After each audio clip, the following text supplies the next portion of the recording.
that we have to fight.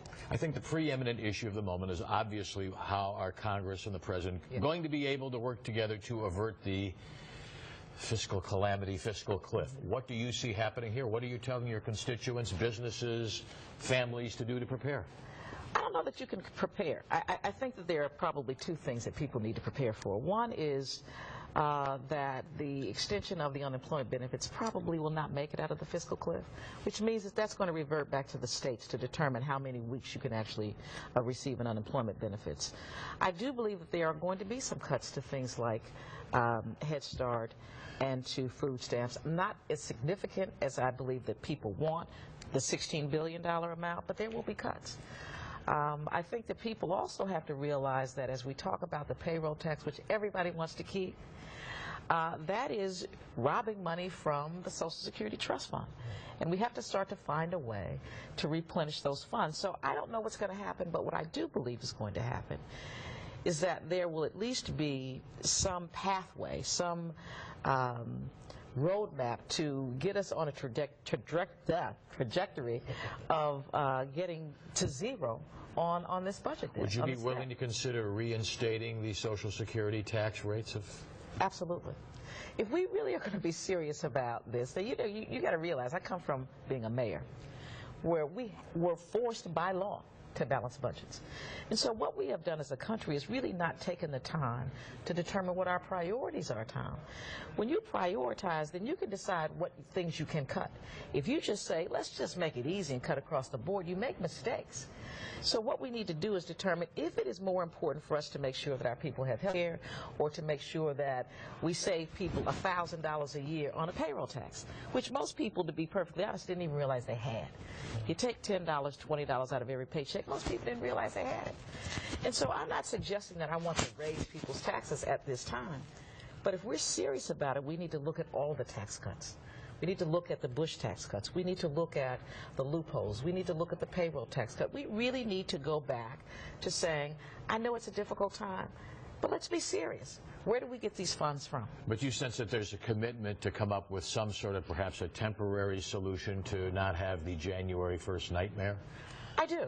I mean, I don't know that we will actually have an answer, but I do believe that there will be enough discussions that we do have a roadmap as to where we're going in January. Now, I can't say we're going to solve all these problems before we leave in December, but I do believe that there will be some agreement on our direction before we get to January. Congresswoman, I heard words like gifts, the 47% voter suppression efforts, and now these vicious attacks on Ambassador Rice. How would you use your position in order to stop these vicious attacks and these dog whistle racist remarks that people are making on our race? I thank you for the question because I really pride myself on speaking for all people. I have a very large Jewish population. When I hear something that is anti-Semitic, I talk about it. I have a Muslim population, a Latino population, and a black population as it relates to minority groups per se. And I speak against them all.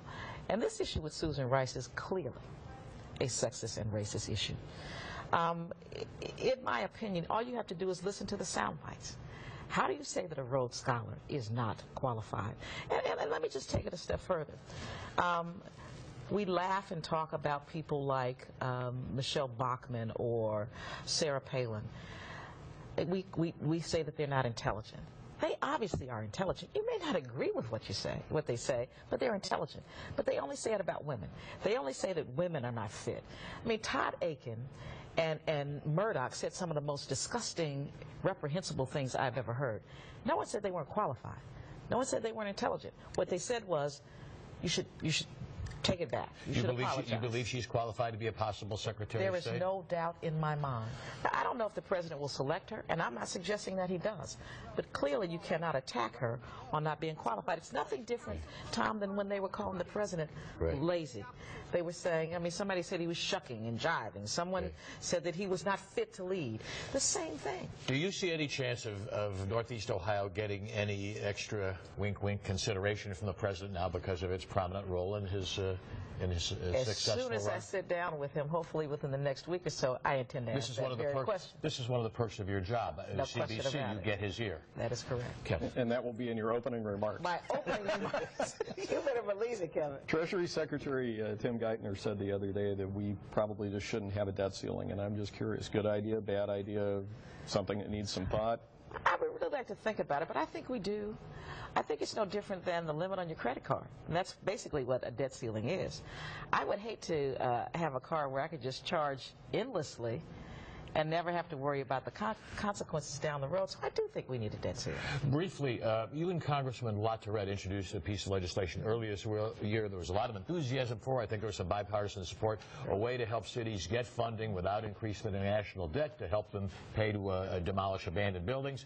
What happened to that idea? Did it die? Is it still in the pipeline somewhere? Is it going to happen? It's still in the pipeline, and it got more than just bipartisan support. It passed unanimously in the House of Representatives.